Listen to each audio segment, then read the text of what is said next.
Assalamualaikum warahmatullahi wabarakatuh. Kaif halukum ya ayyuhal asdiqa al ahibba. Awalan sa'arifu nafsi. Ismi Arif. Ana min Madinati Cirebon. Fi hadhil madrasah ana mudarrisul lughatil arabiyyah. Sahabat-sahabat santri yang saya cintai, pertama-tama saya perkenalkan diri saya terlebih dahulu. Nama saya Arif. Saya berasal dari kota Cirebon.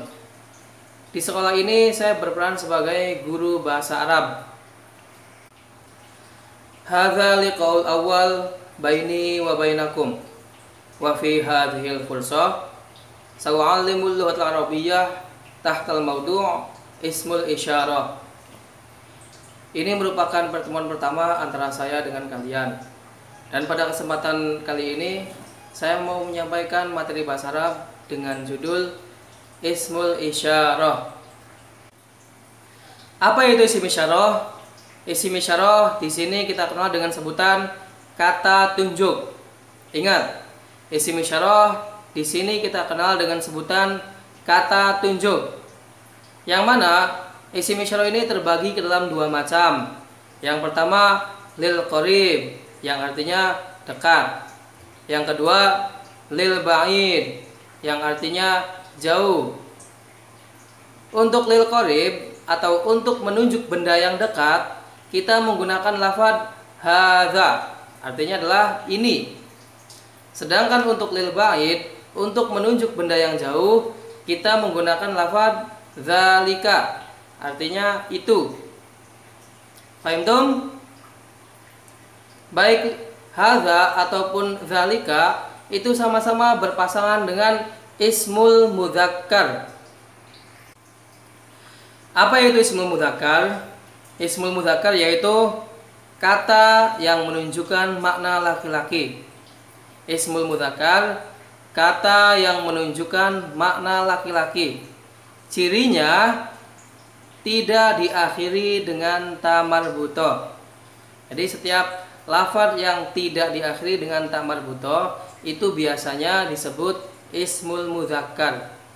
Contoh, seperti lafaz kitabun. Ini ada ta marbuthahnya nggak di akhirnya? Tidak ada ya. Kitabun, qalamun, qamisun, misbahun, masjidun, babun. Nah, lafaz-lafaz ini di akhirnya tidak terdapat ta marbuthah. Nah, yang seperti ini disebut dengan ismul mudzakkar. Paham tum? Untuk lafaz-lafaz ismul mudzakkar seperti ini, dari kitabun, qalamun, qamisun, misbahun, masjidun, dan juga babun, ini nanti ketika ditunjuk, kalau misalkan bendanya itu dekat, maka menggunakan hadza.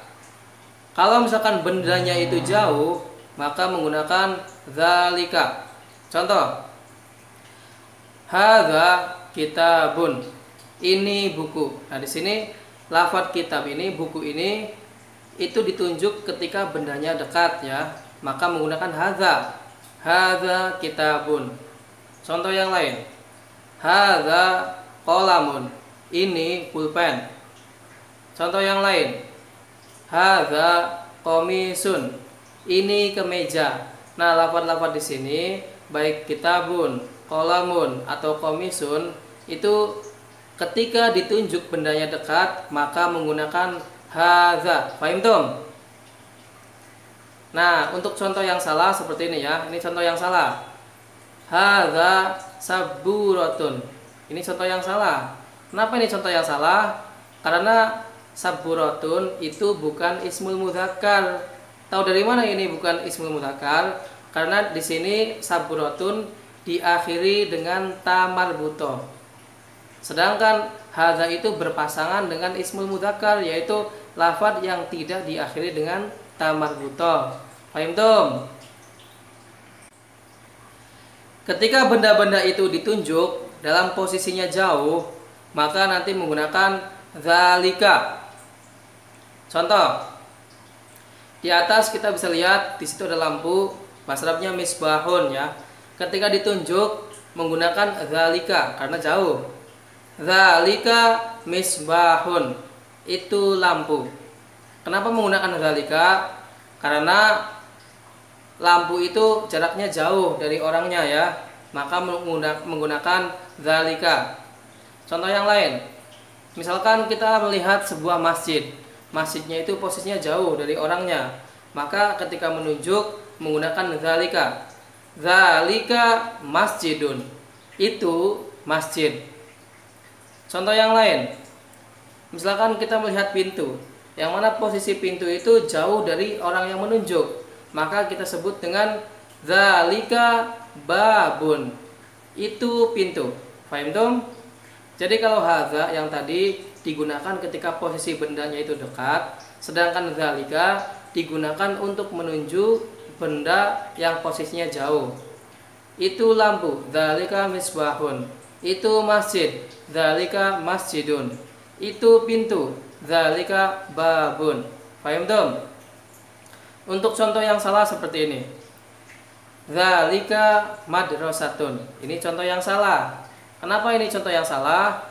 Karena lafadz madrasatun ini bukan ismul mudzakkar. Karena lafadz madrasatun ini diakhiri dengan ta marbutoh. Sedangkan ismul mudzakkar itu lafadz yang tidak diakhiri dengan ta marbutoh. Jadi ini contoh yang salah. Paham dong? Jadi kesimpulannya, isim isyarah yaitu kata tunjuk. Yang mana isim isyarah ini terbagi dua macam. Satu lil qarib yang artinya dekat, yang kedua lil ba'id yang artinya jauh.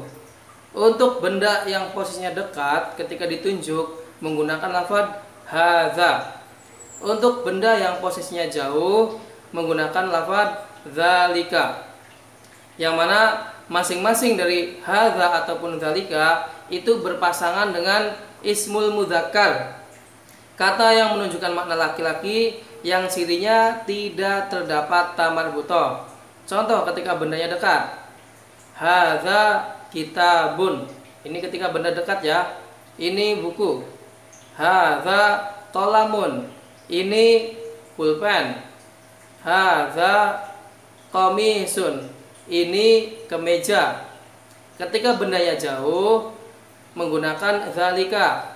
Contoh, dzalika misbahun. Itu lampu. Dzalika masjidun. Itu masjid. Dzalika babun. Itu pintu. Nah, ini menggunakan dzalika ketika posisi benda yang ditunjuk itu jauh. Untuk contoh yang salah di sini hadza saburatun. Ini contoh yang salah. Kenapa? Karena saburatun bukan merupakan ismul mudzakkar. Karena di sini saburatun diakhiri dengan ta marbutoh. Jadi tidak boleh menggunakan hadza. Sama seperti ini juga. Dzalika madrasatun. Itu sekolah. Itu tidak diperbolehkan, salah. Kenapa? Karena madrasatun itu bukan ismul mudzakkar. Karena lafadz madrasatun itu terdapat ta marbutoh di sini. Paham dong? Ayuhal asdiqa al ahibba, yumkin hakadha minni aqulu syukran katsiran ala husni ihtimamikum. Wallahul muwaffiq ila aqwamit thoriq. Wassalamualaikum warahmatullahi wabarakatuh.